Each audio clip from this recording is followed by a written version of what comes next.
Well, back in 2014, audiences across the country got a glimpse into the life of a true American hero, Louis Zamperini, in a film called Unbroken. This month, the story continues. Take a look. Bless you, Louis. Welcome home. All of Torrance was praying for your safe return. Miracles didn't save me, Padre. A couple of atomic bombs did that. You're Louis Zamperini, aren't you? Thank you. For what? For preserving the free world for silly girls like me. People from all over the country want to know if you're going to run in the London Olympics. I don't run to run. I run to win. I just thought I'd be able to forget everything. You having any night sweats or nightmares? You need help. Here tonight, there's a drowning man. But there's a lifeline. Just reach out. These men did terrible things to you. What are you going to say to them?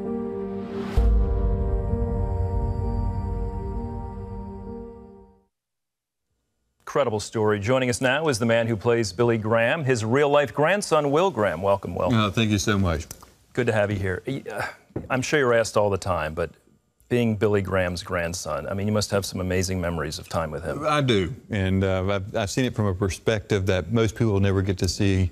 I call him Daddy Bill. That's what we call him. As a grandchild, that's what we call him. And we've got some great special memories that we've had with my granddaddy over the years. And thankful for him, that's for sure. And we'll see him again, even though we've lost him here on this earth. We know where he is. He's up in heaven, and now we'll see him again one day. I mentioned you very briefly before the program that I have a special interest in this film because I got to interview and meet Louis Zamperini in 2003, I believe, and he told us his incredible story. What an amazing man. And you guys have picked up the story really where it gets interesting here.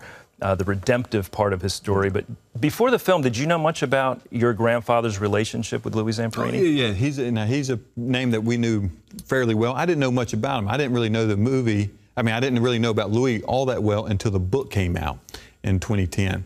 And so my wife read the book, and she said, man, this guy's life's incredible. I was like, whatever. So I picked it up and started reading it, and it was, I couldn't put the book down. And I hate to read. And I love this story. Now, I just want to be clear, this is not a movie that the Billy Graham Evangelistic Association's done. His life story is owned by Universal. So this is a Universal movie that's done by them. I just got to play in the part with all the other actors. Most of us have seen Unbroken. So where does this film pick up? Yeah, the film, this part, really, it picks off right off where the last one ended. That's when he came home, gave his mom and dad a hug. That's in the timeline. That's when this one will start. Now, to be fair, it's an incredible movie, and it picks off. But you don't have to see the first movie to understand the second part. Well, and for those of us who've read the book or seen Unbroken, we may think at the end, happy ending, great, he's home. But really, that's where some real terror starts for Louis. It is, and that's when the wheels start falling off. He was suffering from PTSD. He was struggling with that. He became an alcoholic due to that because he was having nightmares. And he was trying to get good nights of sleep, but he couldn't because of the nightmares of the torture that took place while he was a prisoner of war.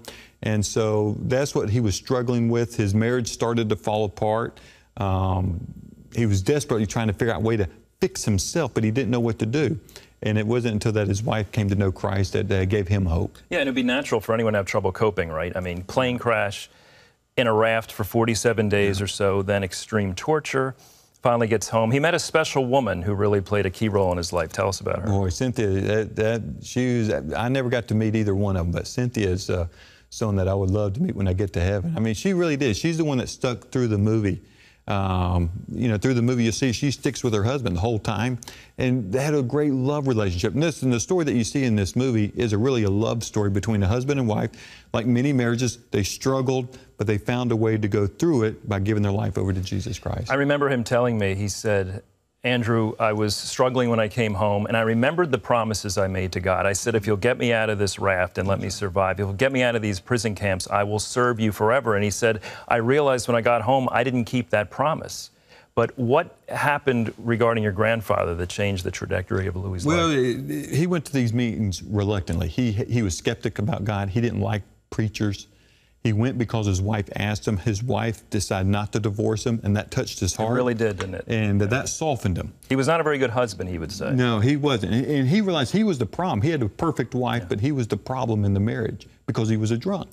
So when he went to these things, he got up, he made an agreement, said, honey, if we go to these things, as soon as it comes to the invitation, we're out. And that's what happened. He shook his hand at my granddad and walked out the back. He knew what was coming at that event. Yeah, that's right. But then the second night, he got up to leave because he was mad. He felt like Billy Graham was preaching at him. And he got to the end of the row, and when he went to go out the back, he said his feet took him to the front. He doesn't remember how he got to the front. And next thing you know, he's given his life over to Christ, and his life was never the same. Holy Spirit got a hold of him. And, That's right. And he said from that point on, he never had another nightmare. That's right. Never had another drink. However, there's still that huge issue of the torture and the beatings he received from the Bird, the Japanese guard, and amazing story of forgiveness. What happened? You're exactly right. Here's a man, as soon as he gives his life over to Christ in 1949, listening to my granddad, October 16th, 1949, he gives his life to Christ. His life was immediately changed. One, like you said, he got to sleep through the night, never had another nightmare. His drink had done. Incredible. I mean, the power of God to change your life. Then. But the problem was still going on was forgiveness. And when he came and met his captors back in Japan at the same prison that he was held, now he's going in to meet them as the captors. He goes in to meet with them, and he said, this is going to be the test, if to know what God really did was to change my heart, or was this all emotion? And when he said he saw his former captors for the first time, his heart melted, and he realized what God did the year before in 1949 was truly a heart transplant in Louis.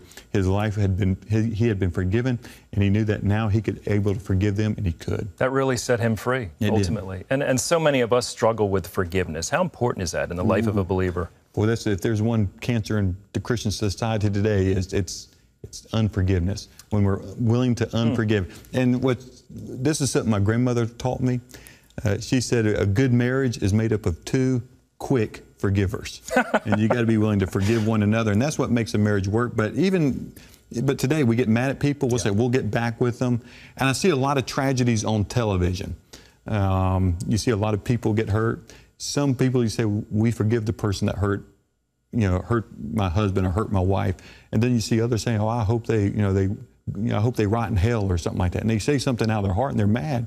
And they're dealing with unforgiveness. And Louis had the right to say that about those men torturing him. He had every right, but it was killing him on the inside. And that's what it is. That's why I called it cancer, because it was destroying Louis. You know, Louis was he thought this is the best way to get back is to hate them, but it was destroying him and destroying his marriage, destroying his family. And when he able to give all that up, his life was changed. Incredible life. It is. Incredible story. You can see Unbroken, Path to Redemption in theaters on September 14th. Check your local listings for time and locations. Will Graham, thanks for being with us. Thank you so much.